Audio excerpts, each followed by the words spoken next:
RPWDX, and the resources for integration of children with disabilities and children with benchmark disability, how to cater to them. And I was just trying to discuss effective measures for SCDGs and how to increase participation of female students. So that will be done by providing bicycles, organizing cycling and walking groups, one-on-one teachers and tutors, peer tutoring, open schooling, appropriate barrier-free infrastructure, suitable technological interventions, bridging gaps in assess, participation and learning outcomes, providing scholarships, conditional cash transfers to incentivize parents, quality ECCE, counselors are well-trained social workers in order to improve attendance and learning outcomes, opening NCC wings in their secondary and higher secondary schools. Now, coming to the challenges, oblique suggestions vis-a-vis Jammu and Kashmir. See, as challenge, we have created, I mean, this policy is yes, creation of this gender inclusion fund for female and transgender children and inclusion fund for other SCDGs. So, major challenges is utilization of funds. So, our funds are there, but they remain unutilized many times. So, the suggestion is hassle-free and time-bound sanction and utilization of funds by sensitizing DDOs. So this has to be done. Otherwise, see, Kothari Commission said that there should be 6% of GDP should be spent on education way back. But point is not that only. Even what is available, we are not able to spend that also. So this has to be taken care of. This is a challenge which be able to spend everything, whichever is earmarked for the purpose. Now another challenge is building free standard voting facilities for students, SCD students from far-flung areas. So challenge is retention of these students who contribute in economic pursuits in boarding schools. They contribute in the parents' activities. So how to take them into boarding schools? So suggestion is provision of incentives, oblique financial aid to their parents through them, so that they can be taken into the hostels. Now, another challenge is strengthening KGBBs, girls up to grade 12, management of girls with disabilities in residential setups. Challenge is we do have this KGBBs, but are they properly working? So we have to see the safety of the students. We have to see the this KGBs should be run for the very purpose of those girls who are actually intended to come into that. So for that, we have to train teachers, efficient wardens, security personnel, and medical facilities. I think chowkidar and everything should be there. So another challenge is special economic zones. Drawing the boundaries of SEZs is itself a challenge, and the availability of special educators, because see, we do have special educators, but can a single special educator cater to the service of, say, occupational therapy, say, speech therapy, then hearing thing, then stretching exercise, everything? So this is a big challenge. So how suggestion is conducting baseline census-based survey for SEZs. So properly these are created. Establishment, appointment of special educators in SEZ, or initially that can be done by training of existing teachers as per need.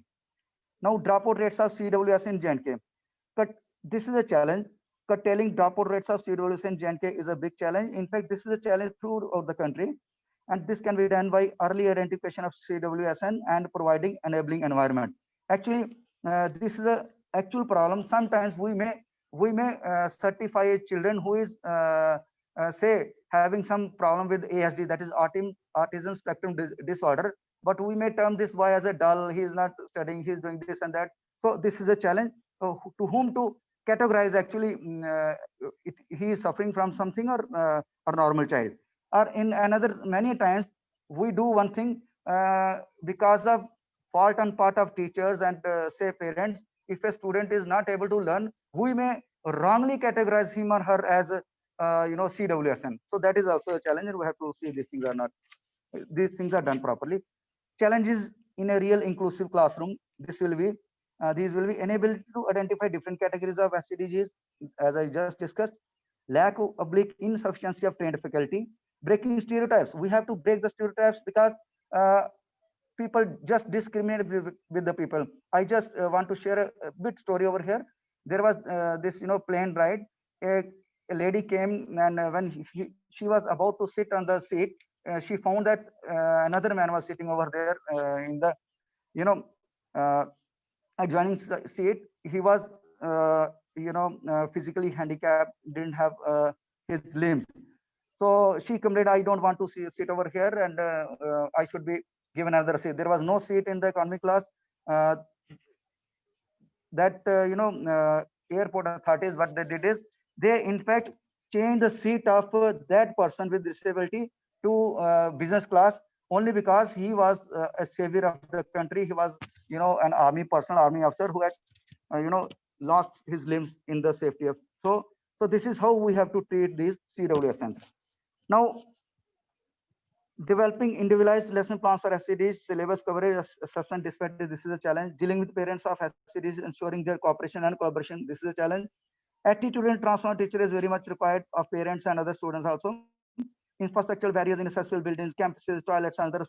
We have to see that toilets are CWSN friendly, and in fact, infrastructure should be friendly to CWSN.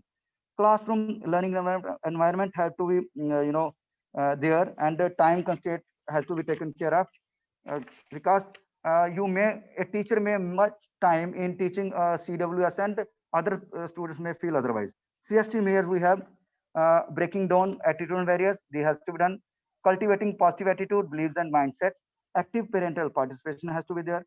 Developing collaborative culture of inclusivity and equity, we have to take everybody along. Periodic reinforcement of training for effective implementation of inclusive and equitable education.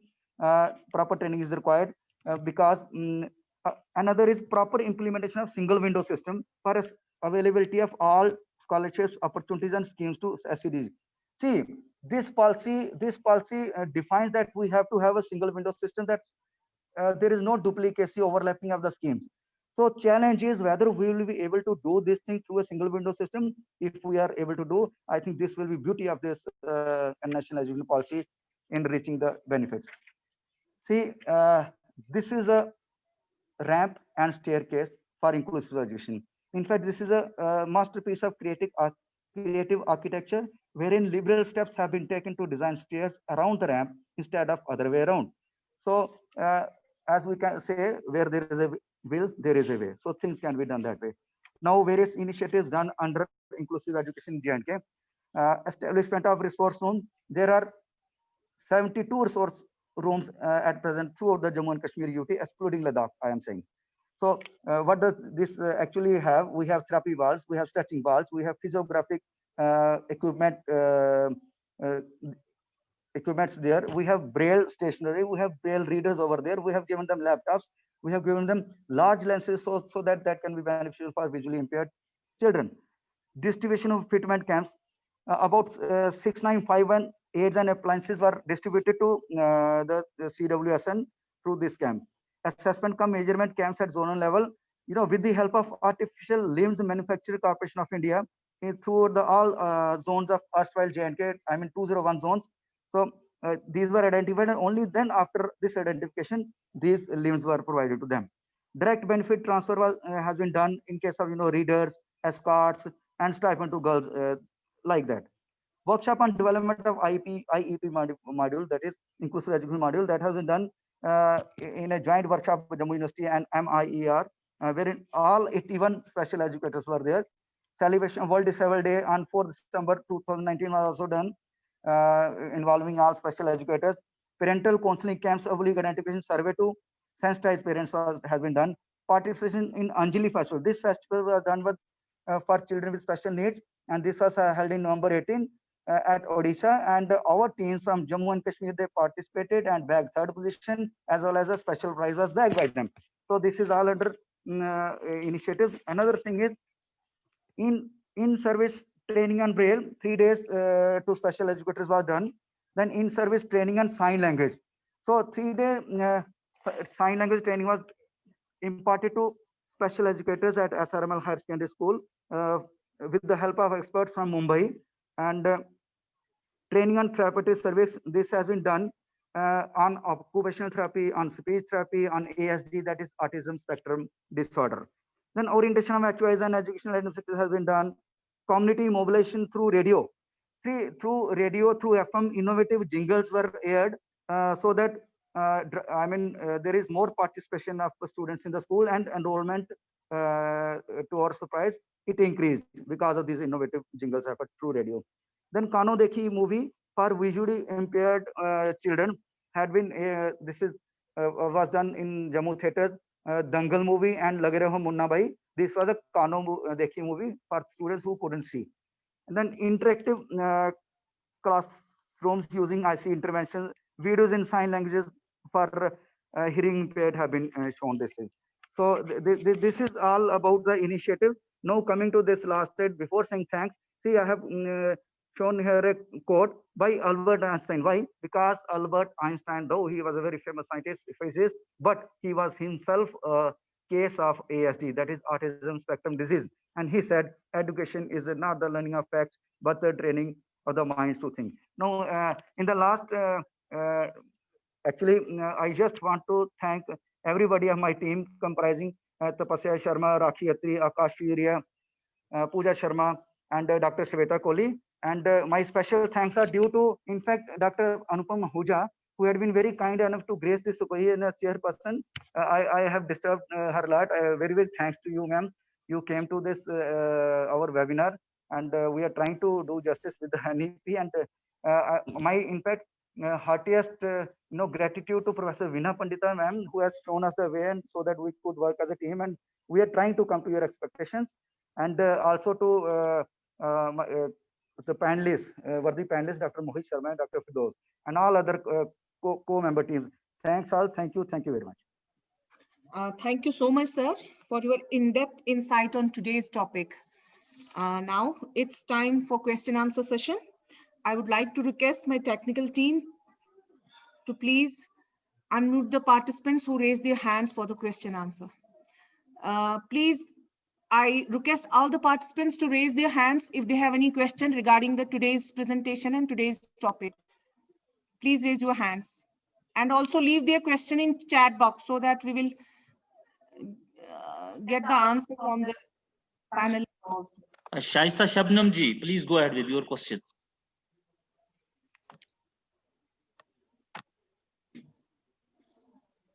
Shaista Shabnam, can you hear me? Please unmute your mic and ask your question, please.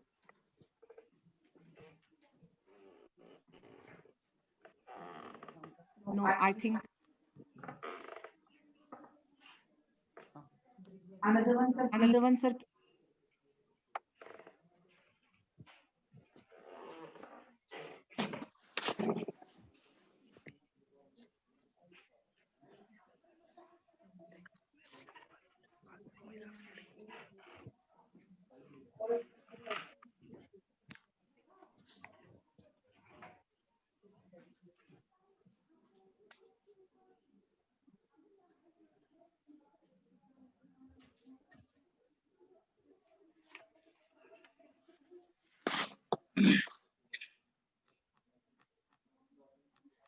Participants are requested to pose their question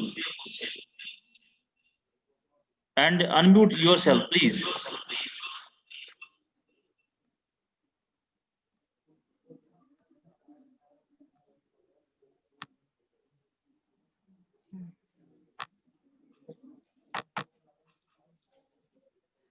Yes, Mohammed Iqbal Gujwal. Please go ahead, sir.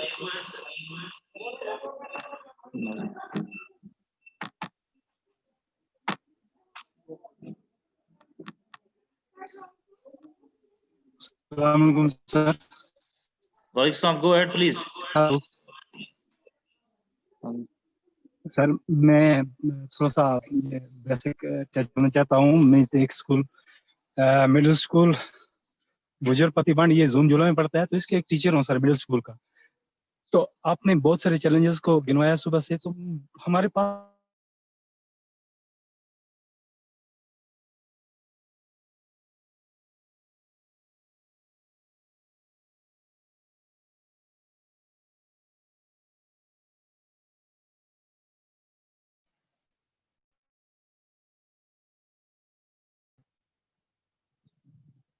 Hello sir.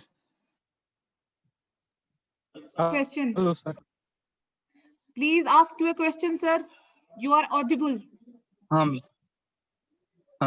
मैं फिर से ہمارا JNK جو ہے میم یہ rural sector پہ کرتا ہے. انرولمنٹ دیکھیے ہم نے اسٹوڈینٹس کی یہاں پہ تو وہ اربنس میں 7 رولرس میں جو یہ انرولمنٹ ہے اسٹوڈنٹ کی وہ 30% کے حساب سے میں جو یہ انرولمنٹ ہے وہ 70% رولرس میں بنتی ہے, 30% اربنس میں بنتی ہے. لیکن اگر ہم یہ اسٹاف کی اسٹرینتھ کو دیں گے تو اس سے % بنتی ہے اس میں اربن سائڈز میں اور % بنتی ہے اس میں رورل سائڈ میں. اور یہ 70% اسٹاف ہیں ٹیچرس جو ہیں ہولڈ کر رہے 70% اسٹاف رولرس. جب ہماری سٹیز جو ہیں اسٹوڈنٹ کی ساری ایگزام ہمارے موجود ہیں. Sir, your voice is not clear. Please ask your question briefly. Please, sir. آواز آ رہی ہے میری؟ آپ کی آواز جو ہے وہ کٹ ہو رہی ہے. Please.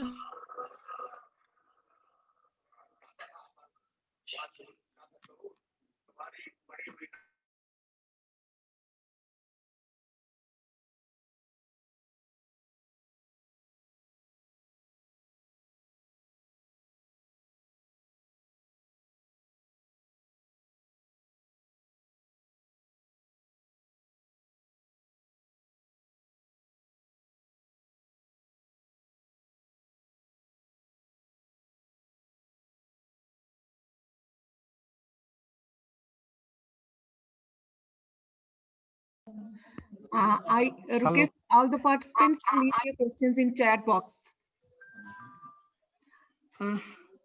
ہلو ایکسکیوز می, آواز آ رہی ہے میم میری؟ DRP Gandarbal is going to ask. میم آواز آ رہی ہے؟ DRP Gandarbal, please ask your question. سر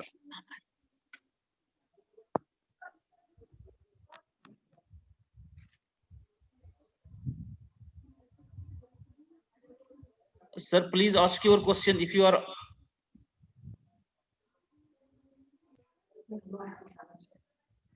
سر میں محمود اقبال سر, میری آواز آ رہی ہے سر؟ ہاں بتائیے جھولا سے میں کوشچن کر رہا تھا سر. میں کوشچن ہی نہیں ہے, ایک اسٹیٹمنٹ ہے, اس پہ آپ آبزرو کر سکتے ہیں چونکہ ہائر اتھارٹی سے. سر میرا کہنے کا مطلب یہ ہے کہ جموں اینڈ کشمیر یہ ڈیوائڈ ہے 2 مختلف زون سمجھ لیجیے یا سیکٹرز کو, ایک اربنس ہے اور دوسرا یہ رورل سائڈس ہے. سر آواز آ رہی ہے میری؟ ہاں بالکل آ رہی ہے, آپ جائیے بتائیے. میرا جو کوشچن ہے وہ یہ ہے کہ جو انرولمنٹ ہے 70% اس میں رورل سائڈ میں بنتی ہے, جبکہ 30% جو یہ اسٹوڈینٹس کی انرولمنٹ اور ایگزسٹ بھی کرتے ہیں وہ اربن سائڈ میں ہے. جبکہ اسٹاف کی اسٹرینتھ دیکھیں گے وہ 70% ہے اربن سائڈ میں اور 30% جو اسٹاف ہے وہ موجود ہے یہ رورل سائڈ میں. اور یہاں 30% جو اسٹاف ہے یہ ہولڈ کر رہا ہے 70% آف اسٹوڈینٹس کو. تو یہاں سٹی کی اگر بات کریں گے وہاں پہ وافر مقدار میں اسٹاف موجود ہے, یہاں پہ 30% اسٹوڈینٹس ہیں جو انرولڈ ہی نہیں ہے.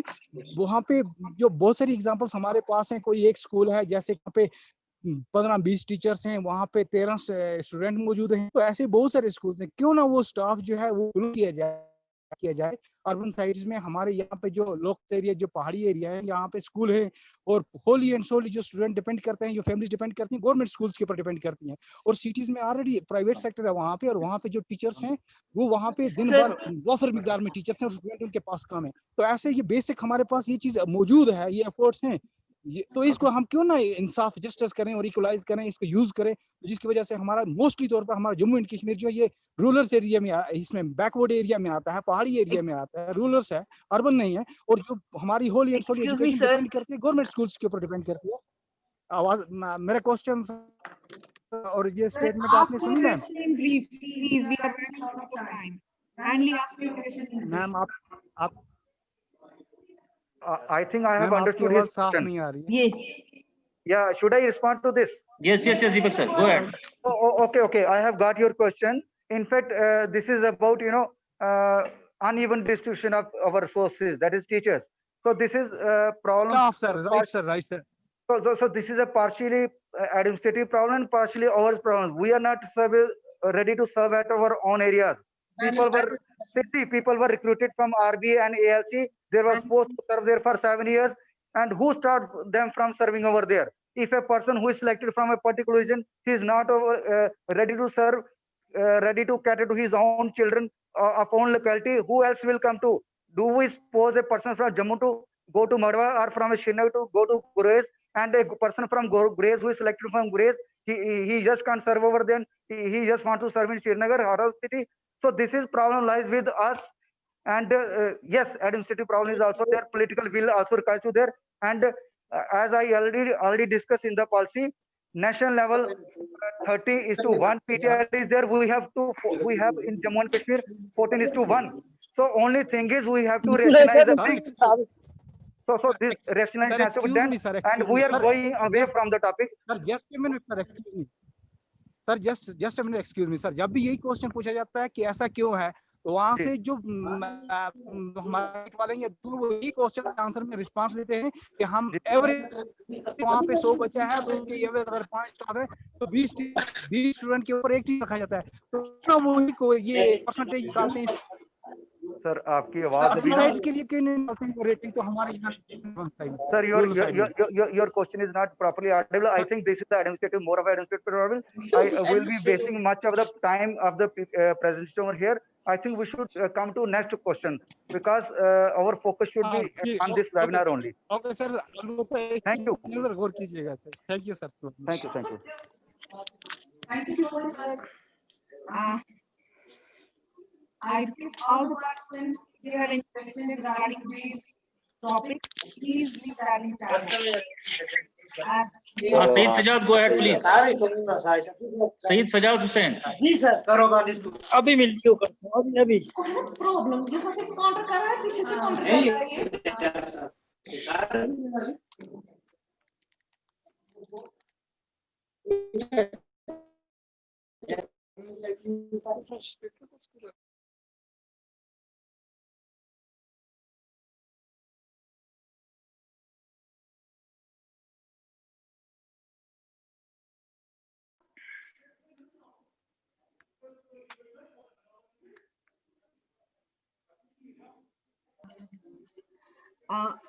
Now is the time for panel discussion. We are fortunate enough that we are having with us today Dr. Firdaus Ahmed Sofal, Assistant Professor, Department of Education, Central University of Kashmir, and Dr. Mohit Sharma, Assistant Professor, Department of Public Policy and Public Administration, Central University of Jammu. Now, I would like to request Dr. Ahmed Sofal Saab to present his views in this webinar. Please, sir, go ahead. Am I audible? Am I audible? Yes, sir, you are audible. Please go ahead. Okay. Distinguished Chairperson, Jammu and Kashmir State Board of School Education and Director SCRT, Professor Veena Pandita Ma'am, Professor Anupam Ahuja, Professor Department of Education of Group Special Needs NCRT, New Delhi,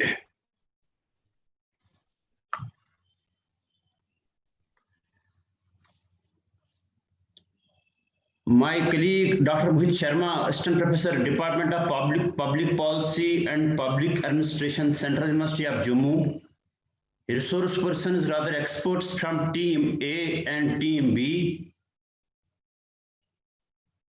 my colleague Dr. Nazneen, Research Officer at State Council of Education Research and Training, Jammu and Kashmir, my colleague Dr. Nasreen, who is also associated with this State Council of Education Research and Training, Jammu and Kashmir, my friend Dr. J.M. Gul, and other ladies and gentlemen, good afternoon and assalamu alaikum.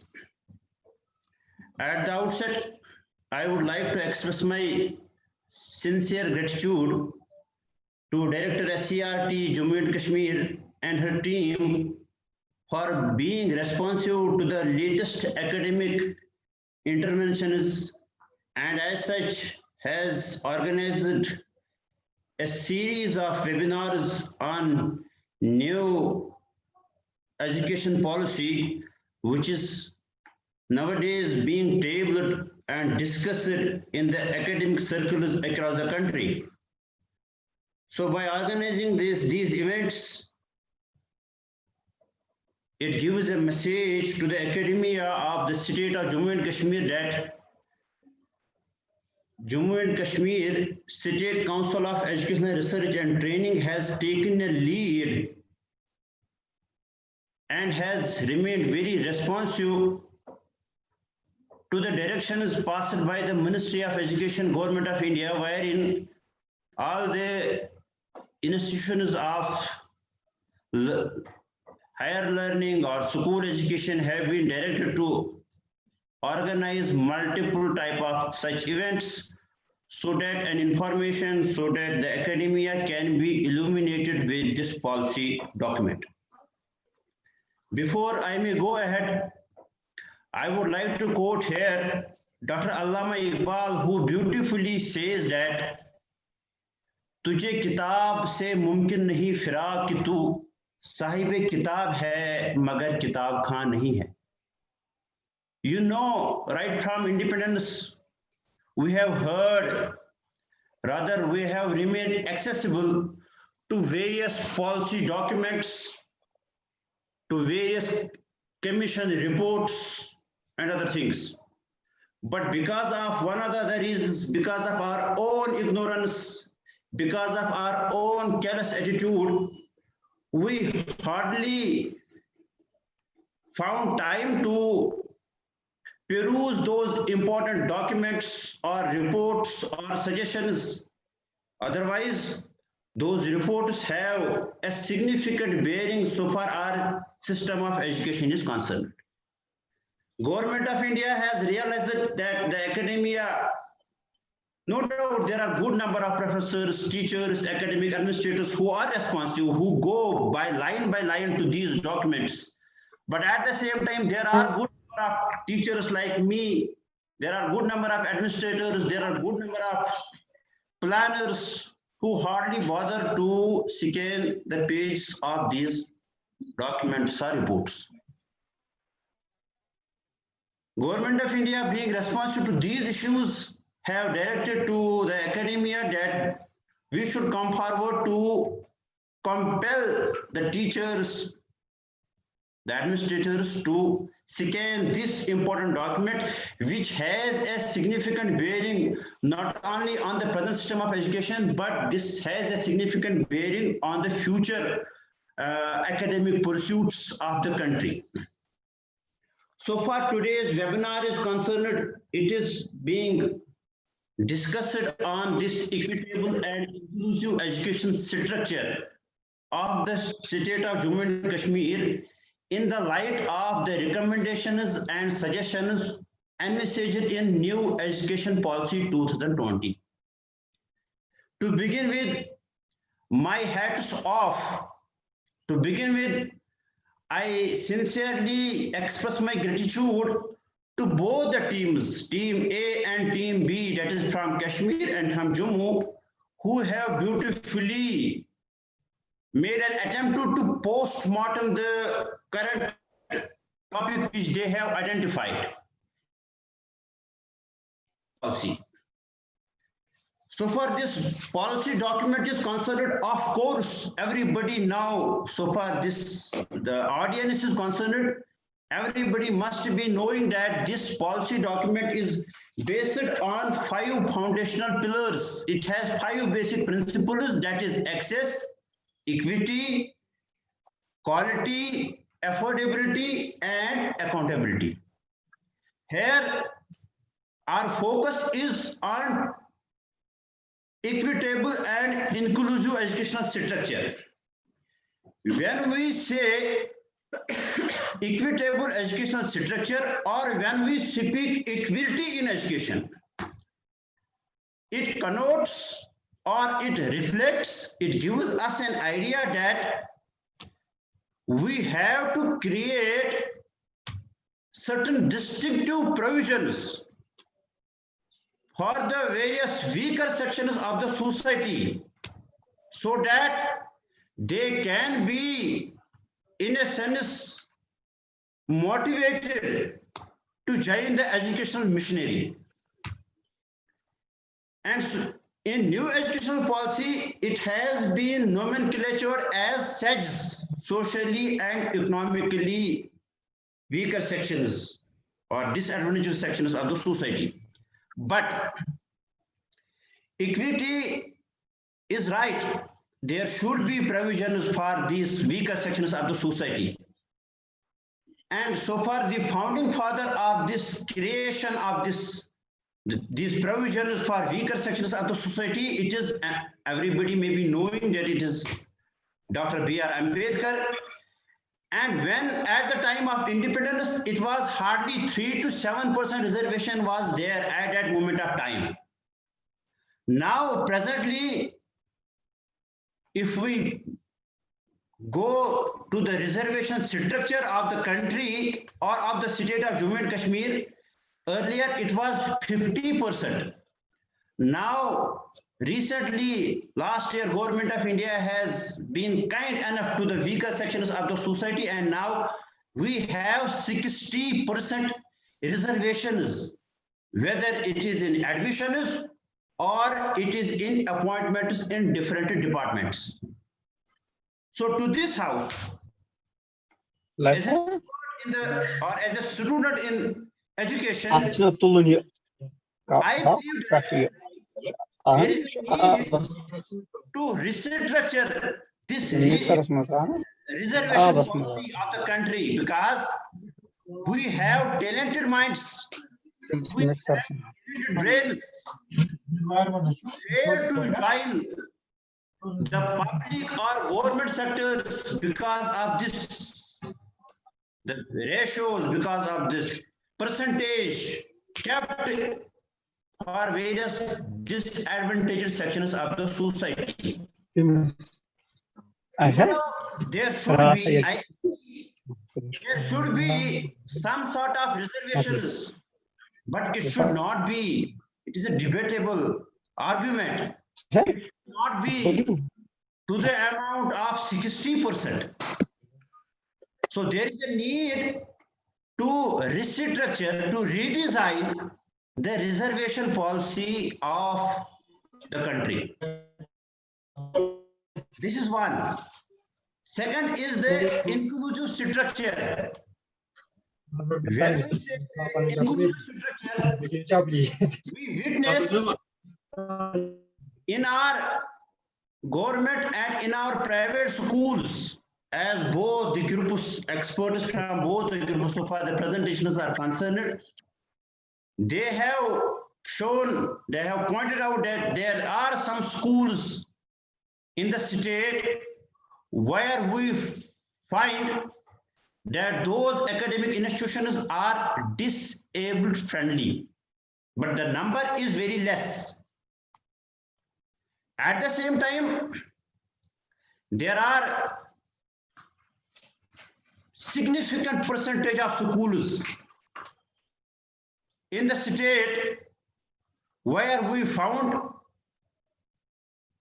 significant lacuna, where we found that those academic institutions are not inclusive, whether these are their libraries, where these are their laboratories, whether these are the playing tools or equipments, whether these are learning kits, whether these are learning equipments, whether these are assistive tools. There is a big question mark so far are schools, whether these are government or whether these are privately managed schools. No doubt, so far our teachers, I am in quite disagreement with the opinion of our former principal secretary to school education, Dr. Asghar Hassan Samu Sahab, who recently have expressed his opinion that teachers in government schools are not delivering their best as compared to the teachers of private schools. But I myself have realized, I myself have experienced that teachers working in government schools are leaving no stone unturned in order to provide the quality education to its learners, whether these are able or whether these are disabled students. But when we have a structure which is lacking in so far the number of parameters are concerned, how you or how I can expect that under these circumstances that a teacher can deliver his best in order to impart the quality education to its learners, or in order to ensure they all-round development or holistic development to the students. When it comes to the new education policy, no doubt it speaks, it says that special emphasis will be given to the economically, socially and economically disadvantaged groups of the society. They are saying that we will encourage this gender inclusion fund, special education zones will be established, multiple educators will be engaged for disabled students. There is a provision. Everybody, in fact, both the groups have expressed their opinion that this is, of course, a vision document for the academia, for the academic administrators, for the stakeholders. Provisions have been made, but when it comes to implementation, in fact, Team A has expressed that there is no roadmap in the policy by which these provisions can be implemented. For Team A or for the audience, I have my personal opinion that when it comes to implementation, it is not the policy planners, it is not the policy members, it is not the policy itself, but it is you, it is me who has to come forward and has to think out of the box so that the policy can be implemented in letter and spirit. Had we implemented the recommendations, the suggestions enveloped in the Indian Education Commission 1964-66, which is also called as the Bible of Indian Education, had we implemented the provisions of national policy on education, the situation at this moment in the state, so far our education system is have been entirely different. But we couldn't implement it because of the obvious or because of one of the other reasons. Now, this policy document came keeping in view the academic needs of the 21st century learner. Now it is you, it is me who has to come forward and have to show a roadmap by which this policy document can be implemented in letter and spirit. One, and by which we shall be in a position to provide the equitable educational opportunities to those who belong to various disadvantaged sections of the society, or for those who are disabled by birth or by nature or because of some social factors. When it comes to challenge, so far this equitable or inclusive education is concerned, I believe that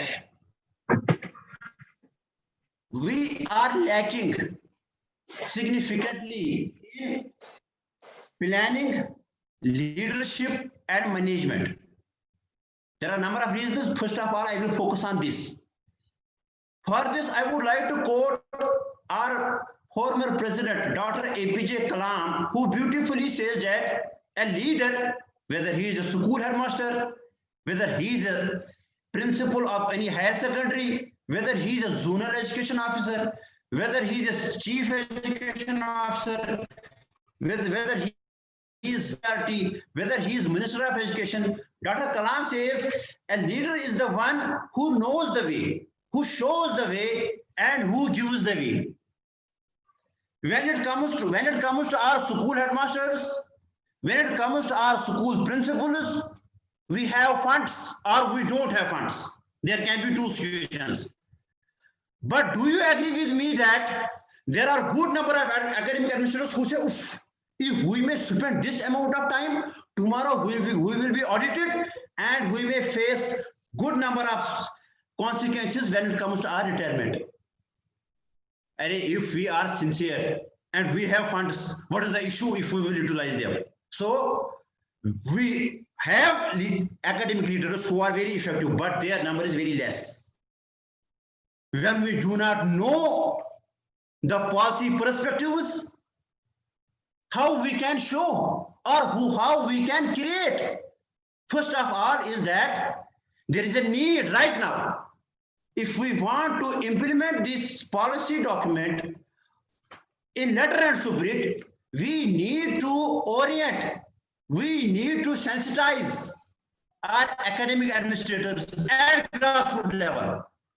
We have to involve our school headmasters, we have to involve our principals, we have to engage our CEOs and ZDOs so that they can lead, they can show us the path by which this policy can be implemented in letter and spirit, and by which our learner, whether he belongs to a disadvantaged section of the society or whether he belongs to the general section of the society, may get benefited. I would like to quote here former, it was then Ministry of Human Resources and Development, now it is Ministry of Education, Kapil Sibal, who says that while he was expressing his viewpoint with Raj Chengapa, he is the editor of India Today, he says, he's at that moment of time in Hotel Ashoka, he said that it is around in 2008 or 9, he said that we have to think about education not only for the present learner, but we have to think for an unborn child also. So you see how much visionary, how much far-sighted our academic leaders must be. We are at this moment of time suffering from COVID-19, and we have to, ministry has to, our government has to issue circulars to our school headmasters what you are supposed to do and what you are supposed to not do, so that we can motivate our learners to join the education institution. Can our leaders should wait for the circulars from our government, or they should come themselves forward?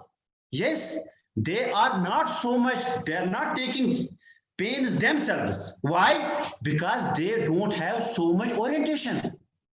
They don't have so much zeal. Now, how they can become zealous? When it comes to private bodies, yes, they have intrinsic motivation that if they can deliver best, they can earn best. One, they can earn name, they can earn fame, and they can earn money. But when it comes to government schools, we know that whether there is enrollment is less, it is more, whether we may import quality education, whether we may not import quality education, my salary is, nobody can touch it. So it demands to an academic administrator that he should come forward by heart. Now, how we can ignite that spirit in an academic administrator, which is lacking these days? For that purpose, SCRT has to come forward. They have to develop a strategy how we can develop such type of training to these administrators so that they shall not wait for the circulars, but they will come forward with the circulars. If they don't have labs, they don't have laboratories for disabled students, will they wait for the government that they will send their they will send us the money and we will be in a position to utilize the money, and we will establish these labs and we will make those labs, playgrounds, classrooms disabled friendly? No. If they are lacking in funds, if they are lacking in infrastructure, if they are lacking in human resource, if they are lacking in other parameters, they shall be in a position to write to the government. They shall be in a position to write their immediate authority, to convene the authority. Yes, sir, how I can impart best quality education when I am lacking these parameters, when I am lacking these things. So far the challenges are concerned, I believe that the first and foremost challenge is implementation or so far the equitable and inclusive education is concerned, that we need to sensitize, orient our academic leaders so that they can come forward themselves and they can make our educational systems very vibrant and relevant for every learner. Of course, second issue is infrastructure. I do agree, as I have earlier said, that our teachers in government schools are leaving no stone unturned. They are very there are good number of teachers who are very serious so far the education of children enrolled in government schools is concerned, but at the same time their efforts do not get results, proper results, because of poor infrastructure in our schools or in our higher secondary institutions. We are lacking in assistive aids, we are lacking in digital tools, we are lacking in equipments, mostly for disabled students. In fact, if we can, I can ask you, or if you can ask me, hardly there can be a school in our state which we can say that yes, in Latin and Superior it is disabled friendly. We are realizing that there are lucrations, but the question arises. Sorry to interrupt you, sir. Please be brief. Okay. And just wind up in next. Okay. There are other issues like we have financial constraints. For that purpose, I suggested that there is a need that we have to come forward, write to the government, convince them that we need this type of fund, we need these type of grants, so that we shall be in a position to impart quality education to our learners. So to conclude, to be very brief, I would like to conclude by saying that we can ensure equitable education, we can welcome, we can attract our students who belong to, like they are SCs, STs, women who are disabled, but for that purpose, it is me, it is you who have to come forward, who have to make strategies, who have to think out of box, so that we shall be in a position to show, to guide not only to our authorities, but to the government UT of Jammu and Kashmir, to the government of India, so that this policy can be implemented in letter and spirit. Thank you all for all your patience here. Thank you so much, sir, for your elaborative and comprehensive presentation on today's topic. With the consent of chair, I would like now to invite Dr. Mohit Sharma, Assistant Professor, Department of Public Policy and Public Administration, Central University of Jammu. Over to you, sir.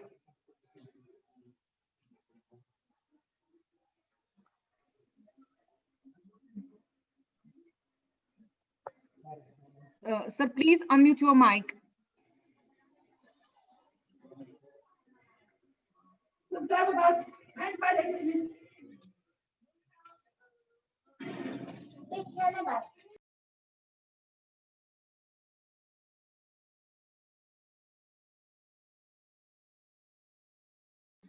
Can you hear me, sir? Dr. Mohit Sharma, sir, please respond and unmute your mic.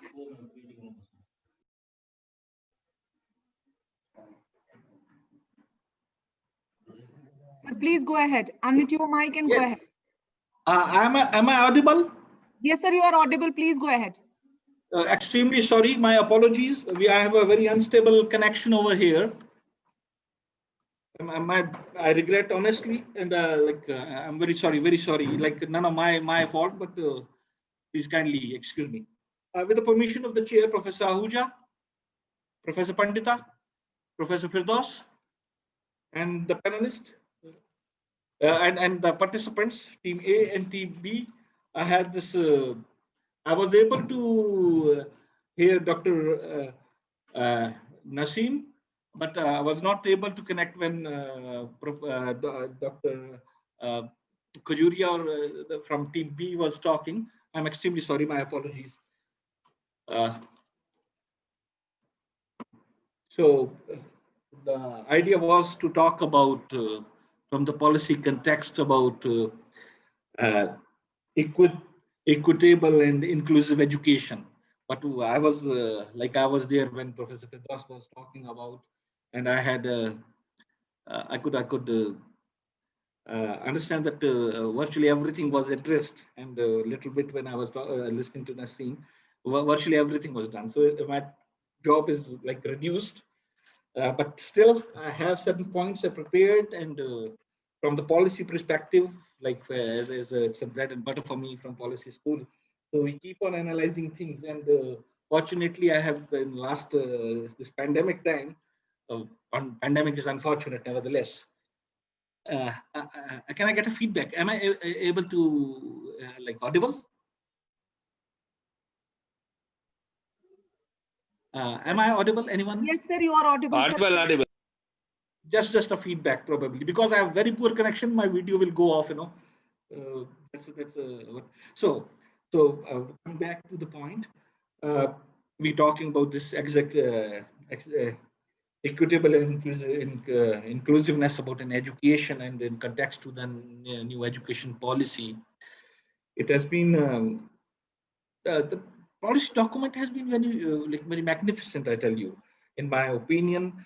As a famous political scientist, a policy scientist called Thomas Dye once said, that anything which government intends to do and anything which government doesn't intend to do is policy. So it's a juxtaposition, a paradoxical definition. It's perhaps considered to be a definition of policy sciences. And Thomas Dye is a very revered political philosopher. So in that backdrop, I like to build up this thing, and keeping this equitable and inclusiveness in mind. But prior to that, I had to quote Amartya Sen from his book called Uncertain Glory, which he wrote with John Dawes in 2013, and the page number 128, 29, it talks about education. He has beautifully addressed this particular issue. I like to quote from the book. The Indian educational system, taking the social, economic, and organizational element together, does seems to make sure, in line with general division between the privileged and the rest in Indian society, that a few young people out of a huge pool manage to get an excellent education. The picking is done not through any organized attempt to keep anyone out. Indeed, far from it, but through differentiation that are driven by economic and social inequality related to class, caste, gender, location, and social privilege. Further, he writes another just 2 lines, then I will switch to extempore. What goes wrong in the system in which the success of educational enterprise is judged by the performance of small and largely self-contained elites, ignoring the rest, and in which there is a remarkable social insensitivity to the unfairness and injustice of such gross disparities, contributing to the persistence of usually stratified Indian society. In my opinion, these 2 paragraphs virtually addresses the ills which our equitable education is facing, where we are not able to do this. This was perhaps probably now when I go through this document, I find that these policymakers at this point of time, with the mammoth thing which happened, entire exercise was happening, I think they took the umbrage from this Amartya Sen's text, and they have tried to address it.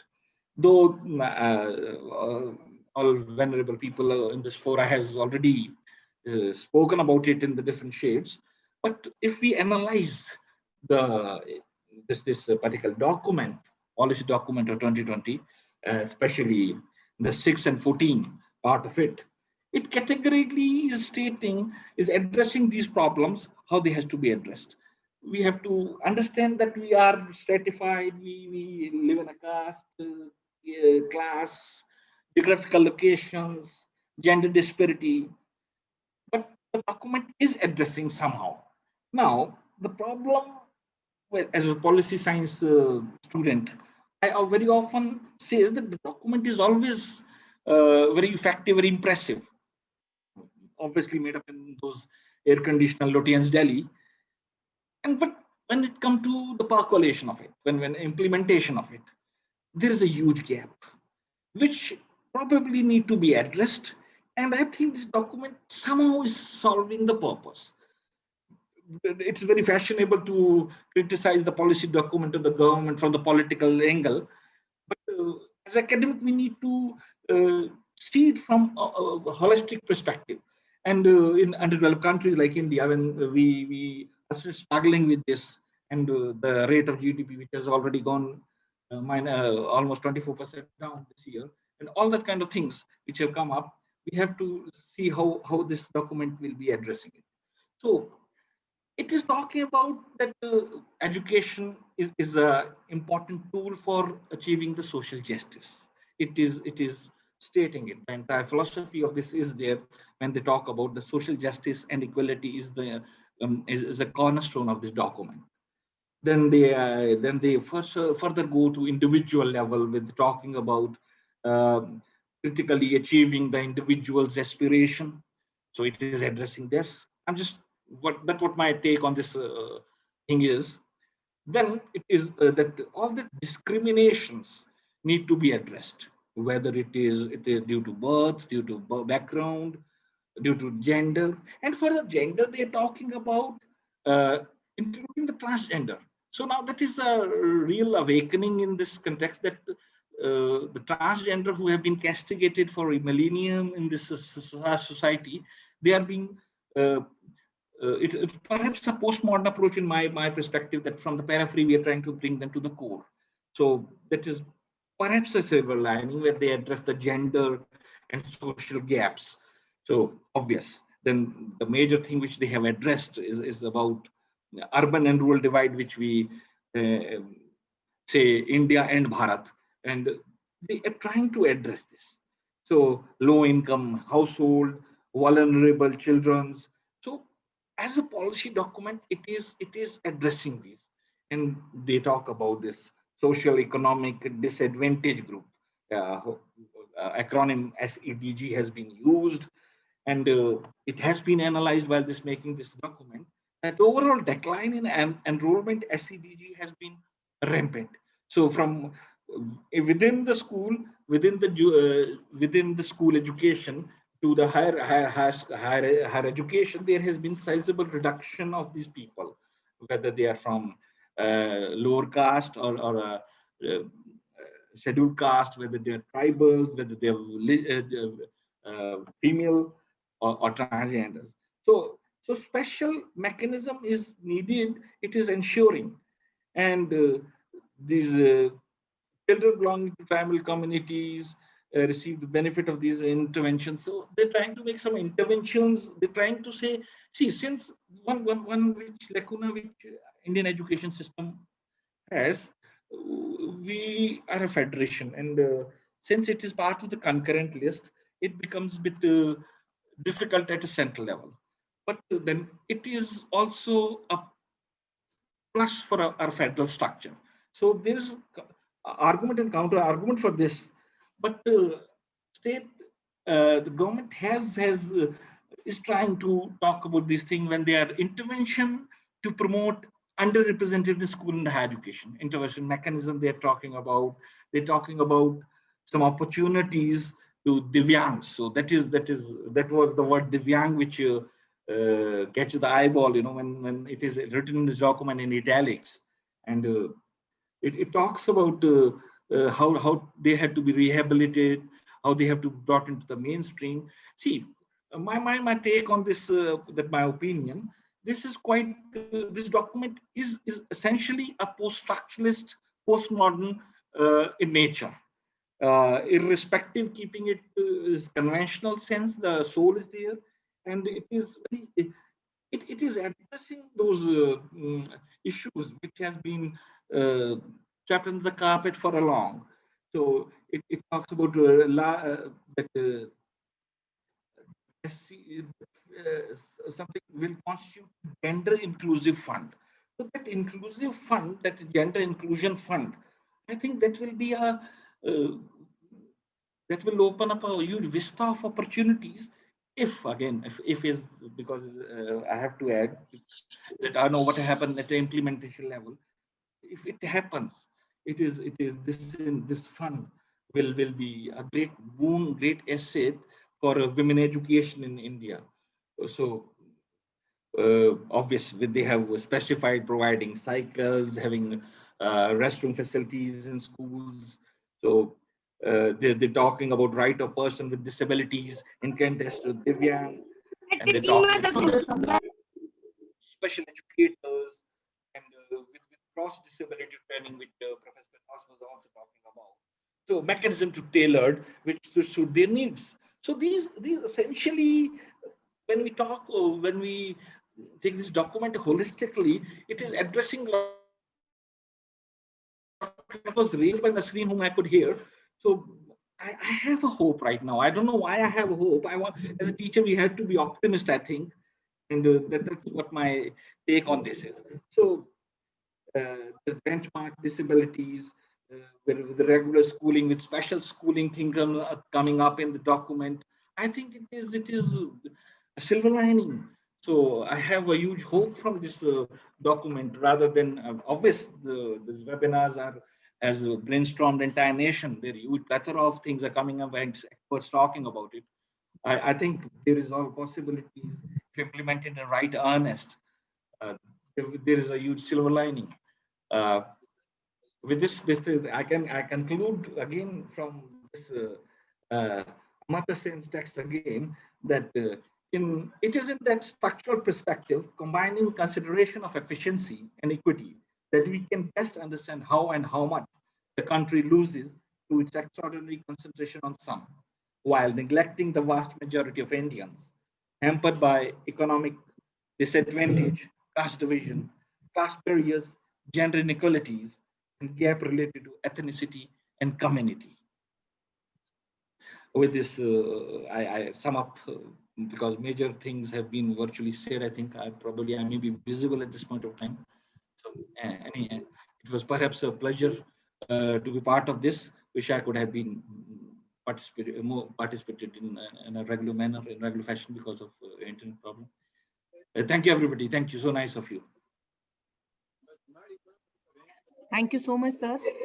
Thanks a lot for giving the comprehensive picture on today's topic. Now it's time for question answer session. I request all the participants to raise their hands if they have any question or leave their question in chat box. Right, Kishtiwar, please go ahead. Right, Kishtiwar.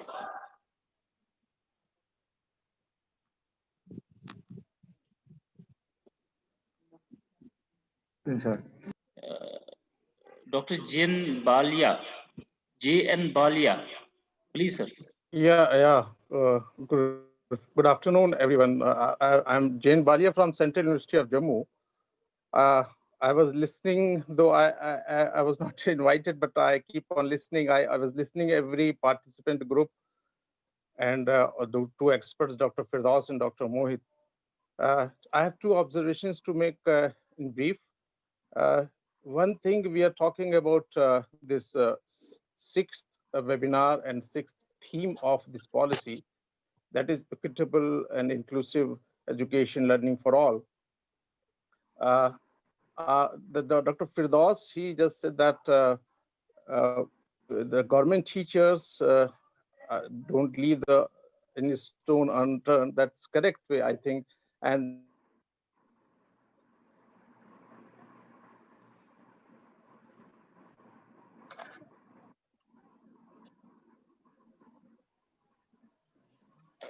I think sir has some network issue. There is a question in chat box. Why is not inclusive education for CWSN owned by the Education Department, J&K government, and why is left to MHRD? Yeah. After?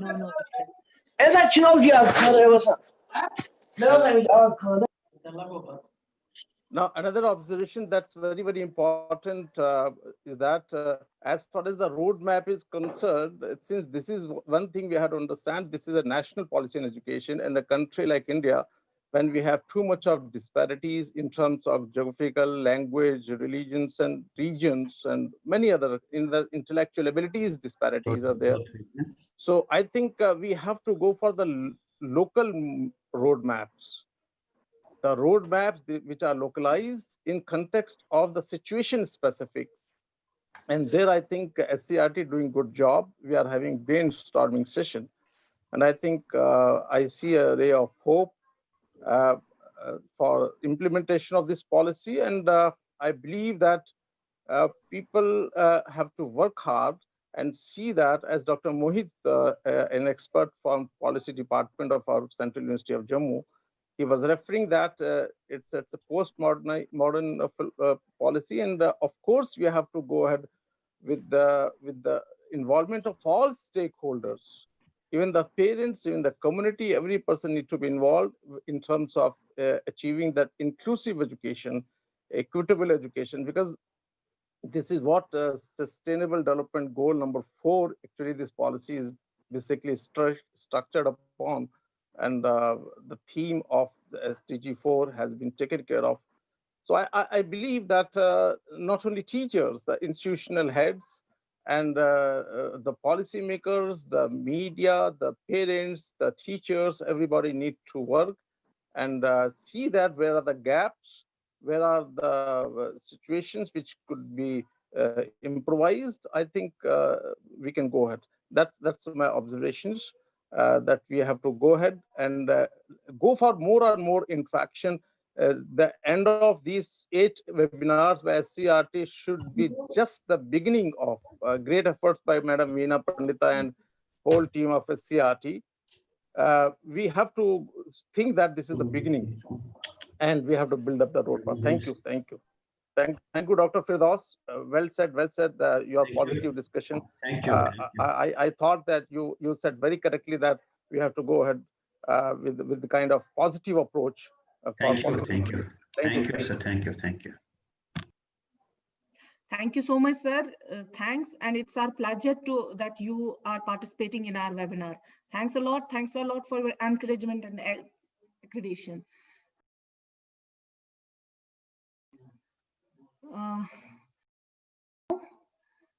Without taking much of the time, I would like to request Dr. Anupam Ahuja, Professor, Department of Education of Groups with Special Needs, NCERT New Delhi, to throw light and enlighten us with her views. Professor Anupama Ahuja, over to you, ma'am. Okay, thank you very much, all my friends from SCRT, DIETS, and all the participants. It's been a pleasure today morning to be listening to all of you. I will not be formal and I will not address everybody's name. I will just say Team A, Team B, and Dr. Firdaus and Dr. Mohit Sharma, and the last speaker who asked the question, and all the others.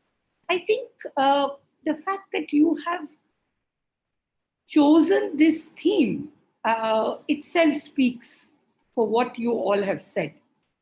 It's always welcome to have a webinar, to brainstorm and to think together. And I think the last 1.5 hours has clearly stated to all of us one loud and clear message, and that is that the policy is in the hands of you and I. As Dr. Firdaus said, it is we, each one of us, who has to take forward this policy. It's come to us after a long wait of 34 years. And that's been a long period since we have worked on the 1986 policy and the program of action. Team A and Team B from SCRT did an excellent job in enlightening us about the different facets of the policy. I don't intend to repeat them. I don't intend to go over each one of those, because I'm sure you're going to mull over these for a long time to come. But what clearly stood out, I'm just going to reiterate a few key points for us to consider. First and foremost, I would like each participant, now I see that there are 83 of you, and our academia team, to think of one major issue of our policy, this and our earlier policy, and this whole talk about inclusion that we have spent so much time on. The fundamental question: a parent whose child is not really different from others, or an elder brother of a child who may be gifted, etc., etc. I'm talking of differences that make you stand apart as I am better than the others. The fundamental question people often ask is, why inclusion? And I would like very briefly to just state one fact. In NCERT, you know that research forms a major part of our work. What does our research at the national level and international level tell us? It tells us one fundamental thing.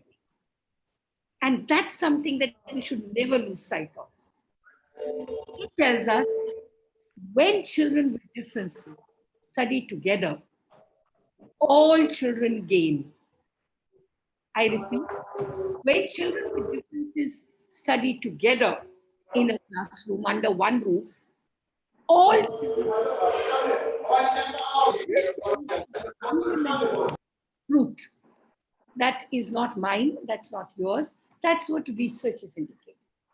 And it is for this reason that the SDG goals and all this talk that we are over decades we have been trying to promote inclusion. It is because of this reason that we are trying to talk about inclusion day in and out. That's one point I wanted to flag for all of us. So when our NEP 2020 tells us that we must form zones, we must look at all the differences that Team A's presentation brought out and Team B's.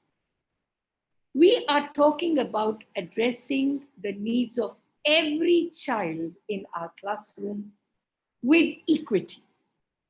Now, if we really unfold what is equity, it means giving everybody an equal opportunity. In Jammu and Kashmir and in what I hear from SCRT staff and what I know of your state, all attempts are being made to cater to differences amongst children and give them equal opportunities. There are challenges, you have mentioned those, but let's always remember that if there were no challenges, there was no real zing to have discussions like this. It's because we have challenges and it's because the road ahead has small and big and large pebbles and sometimes big boulders that we are interested in discussing and finding solutions. But let's always remember the major message that came through today's webinar was nobody really criticized. Nobody really said that inclusion is not the right way forward. Everybody was in agreement that we need to address the needs of every child, and it is every child's life matters. Every child's each hour in school matters. Whether it was what one of our Team B members said, that she is made to sit on the first floor all day because somebody still does not understand. There could be a simple hurdle like this, but there could be big hurdles like not appropriate teaching learning material for everybody. Just providing Braille material is not enough. It's making each child feel that it is his or her right to be in the class, and that if a child is not learning, the fault is not of the child, it's our fault. And when we say our fault, it means that we do not know how to cater to his or her needs. That's what the policy is telling us. That's what all the academics who discussed today morning, since morning they have given. The essence is we have to work together to find solutions to addressing diversity amongst children whatever their diversity may be. Another point that I want to highlight very quickly is, if I am different by birth or by circumstance, as again was said during the presentations, it is not my fault. I do not want to be born in a poor, in a family that is having great difficulty in meeting two ends meet. I don't want to have poor sight in my left eye. I do not want to have two uh, uh, difficulties in hearing, let me put it like that. So when I am in a way different from you, not because I want to be different, but because of circumstance that I'm different, clearly the need is, we need to find ways to teach and to tackle the difference.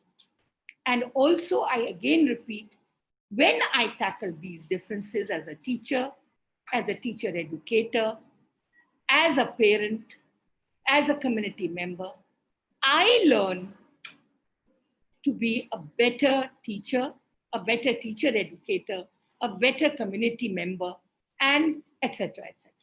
So tackling differences makes us better professionally. So in other words, inclusion is not just the way forward, it is the only way that we can improve our quality teaching in classrooms and in our teacher training institutions, etc. You have to remember what you all have said, there are big challenges. When we say teachers do not have enough training, let's also remember all teacher educators do not think like you and I. They also think that having a child with special needs means additional work, means that the teaching in the classroom will slow down, means that other children who are able, normal in quotes, will suffer. However, that's not the case. That is not the case, and this learning will take time. I agree with all of you. Leaders, like Dr. Firdaus said, also need to be trained. They need to be made aware that inclusion is the best way forward. They need to be convinced, and this does not happen in one day's training. It does not happen over 2 hours. It happens when we say it again and again over a period of time, and we show by examples of what government school teachers have achieved in your state, that see it is possible, despite the difficult circumstances, despite having difficulties in when half the year may be cut off because of the weather conditions in certain places, because of the geographical barriers that exist, etc., etc. And because sometimes parents are migrating from place to place just so that there is enough food at night before you sleep. All these issues are real issues. We cannot close our eyes to them. Yet, we must collectively move forward. The only way forward is to do it collectively, handle each challenge in your to move, taking one step at a time. We cannot take all steps together. We cannot take leaps together. However, sometimes when we draw energy from each other, we do tend up taking leaps forward. I would just finally say that the magic wand is with each one of us. We have to find it out and work collectively. The policy never implies that a single person can ever achieve it, inclusion. We have to do it collectively, and all stakeholders have to join hands in order to meet, whether it is the transgender community and their children's needs, or whether it is the carpenter who wants to send his child to school, despite the fact that nobody in his community has ever joined the school system, or whether it's a highly academically oriented family who wants to send their child and has great expectations from the child only because they both feel, the parents and the family feels that we can give everything to the child. Now, all these three circumstances, that the situations that I've talked about, are in our schools. So we need to find ways to do it in a way that we are able to make each child feel special and each child feel welcome and wanted in the classroom.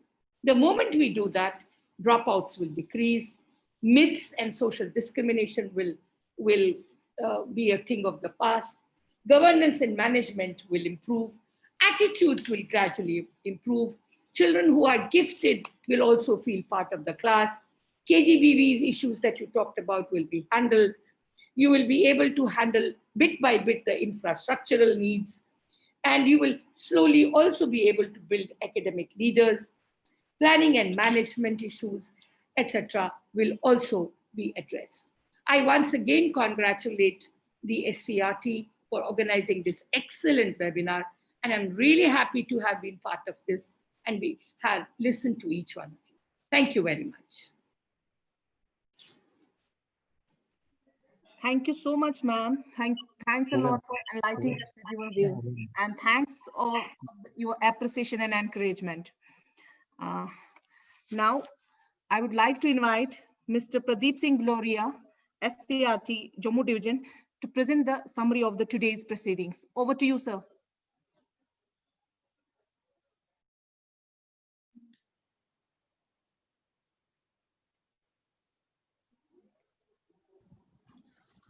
Thank you, Dr. Nazneen. Here's Pradeep Singh Gloria from SCRT Jammu. A very good afternoon to one and all. With the due permission from the session chair, Dr. Anupam Ahuja, Professor, Department of Education of Groups with Special Needs, NCERT New Delhi, and Professor Beena Pandita, Director, SCRT J&K, and Chairperson, J&K Board of School Education, I am presenting the summary of day's proceedings before this learned gathering. In continuation to this current session of series of webinars being undertaken by our newly created SCRT J&K, this is the 6th in line, and our today's topic is equitable and inclusive education for all, opportunities and challenges vis-a-vis J&K. Providing a reasonable opportunity to every stakeholder for raising his or her issues and concerns before implementing National Education Policy 2020 in the Union Territory of J&K as per needs and aspirations of local people is a jurisprudent and wise step. Not only academia, but the common man of this duty having stakes in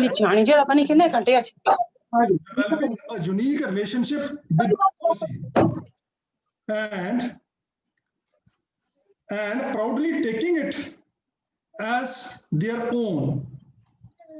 This was the real intent behind this exhaustive exercise, and SCRT J&K is moving on inch to inch cautiously under the able and motivational guidance of its director to achieve the target successfully. All of us know education is the greatest tool for achieving social justice and equality. NEP 2020 strives for an education system where no child shall lose an opportunity to learn and excel because of his or her circumstances of birth or background. Just and equal opportunities for all without any discrimination on the basis of caste, color, creed, gender, religion, and region is the basic feature as enshrined in the Constitution of this great nation. Our today's topic is just an extension of this cardinal principle. This webinar was started with a brief welcome address by our anchor, Dr. Nazneen from SCRT Kashmir. Thereafter, it was stormed in by two back-to-back powerful presentations, one from Team SCRT Jammu and other from Team SCRT Kashmir. Both the presentations were excellent, wherein Mr. Deepak Sharma from Team Jammu and Dr. Rabia Naseem Mughal from Team Kashmir dwelt the topic comprehensively. Their suggestions to cope the challenges arising ahead for effective implementation of NEP 2020 in J&K, with a focus on their respective regional needs, were quite appreciable and relevant. Views of Mr. Deepak Sharma regarding children with special needs in the light of Rights of Persons with Disability Act 2016 and showing us a special ramp and stairs model and an example of Kano Dekhi movies were really impressive and taken note of. Dr. Rabia's raised the issues of gender sensitivity, literacy campaigns in tribal and disadvantaged concentrated pockets, provisioning of scholarships and creation of special education zones, besides engagement of special educators on permanent basis for CWSNs, were well taken off by one and all present here. Thank you, Deepak ji and Rabia ji, for throwing a beacon's light on almost all the issues with a focus on J&K. As you know, an open question or answer session with fair and frank deliberations on the topic has been proved to be very useful in this current series of webinars. Our participants asked diverse questions to clear their doubts and also gave useful inputs, showcasing their keen interest, thereby providing a lively and vibrant look to this webinar. Thank you, participants. Without your support, this initiative could not be as fruitful as it has been this time. Our esteemed panelists of the day, Dr. Firdaus Ahmed Sofal, Assistant Professor, Department of Education, Central University of Kashmir, and Dr. Mohit Sharma, Assistant Professor, Department of Public Policy and Public Administration, Central University of Jammu, being experts of their respective fields, with a deep knowledge and understanding of weaknesses and strengths of our prevalent regional educational scenario, gave some valuable and practicable suggestions vis-a-vis J&K. Dr. Sofal's emphasis on orientation and sensitization of school administrators and academic leaders, and Dr. Sharma's guidance on social and relevant issues will definitely help us in effective implementation of this policy in letter and spirit. In the expert comments, Session Chair Professor Ahuja, an authority on education of groups with special needs, has enlightened us all with his vast knowledge and vision, providing in-depth elaboration on each and every finer issue concerning the topic. Your valuable and pragmatic inputs, especially on learning, inclusive learning, providing equal opportunities to each and every child, with the motto that inclusiveness is not the way forward, but it is the only way to make our education system better. And to achieve this by taking small steps one by one will definitely guide our path in this great journey.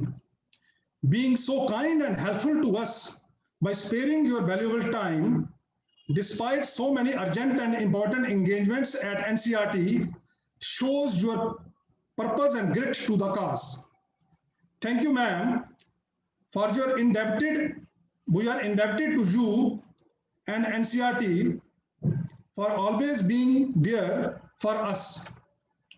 My final words will be, NEP 2020 aims at producing engaged, productive, and contributing citizens for building an equitable, inclusive, and plural society in India. No doubt, goal is lofty, but together we can face any challenge as deep as the ocean and as high as the sky. The need is to be a part of this journey with sincerity, zeal, and jest. Let us quote together. मैं अदना सा ही सही मगर वो तारा हूं जो इस नेक मुकाम के लिए 100 बार टूट जाऊं. Thank you for giving me this opportunity. Over to Dr. Nazneen. Thank you so much, sir. Thanks a lot for presenting the summary of the today's proceedings. Now, before I take leave, I would like to invite my colleague, Javed Hussain Kirmani, to present vote of thanks. Over to you, sir.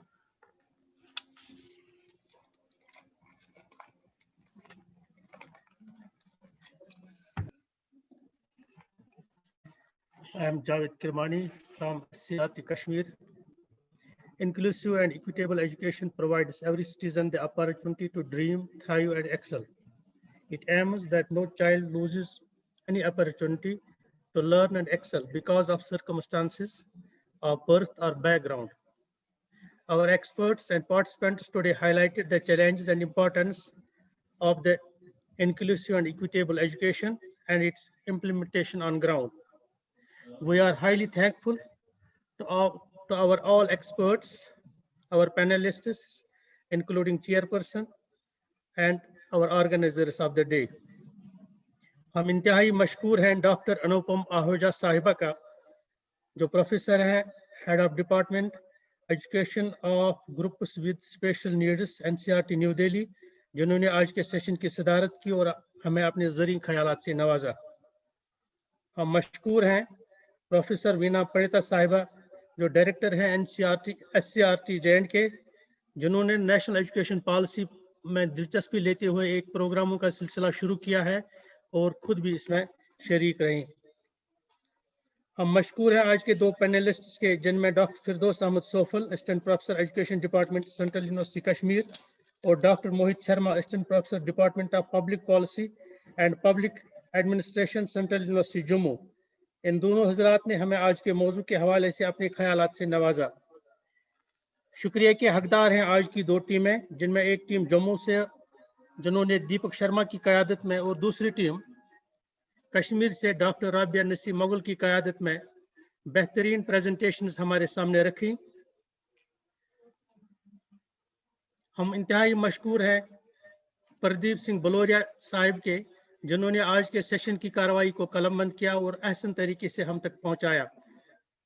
Doctor Nazneen के मशकूर हैं, जिन्होंने पूरे session की बेहतरीन अंदाज में मेज़बानी की और लम्हा बलम्हा हमें प्रोग्राम के अगराज मकासद से आगाह करवाया. हम मशकूर हैं SCRT JK के तमाम फैकल्टी मेंबरान के, तमाम डाइट प्रिंसिपल साहिबान और उनके स्टाफ के, JK बोस के तमाम अफसरान के, जो हस्ब मामूल आज भी इस प्रोग्राम का हिस्सा रहे. आखिर पर शुक्रिया के मुस्तहिक हैं इस प्रोग्राम के तमाम ऑर्गेनाइजर्स, डाइट श्रीनगर के फैकल्टी मेंबरान, जिन्होंने हमें लॉजिस्टिक सपोर्ट फराहम रखा. एक शेर के साथ मैं आपसे रुखसत चाहूँगा. सितारों के आगे जहाँ और भी हैं, अभी इश्क के इम्तिहान और भी हैं, तू शाही है परवाज है काम तेरा, तेरे सामने आसमां और भी हैं. आप सबका बहुत बहुत शुक्रिया.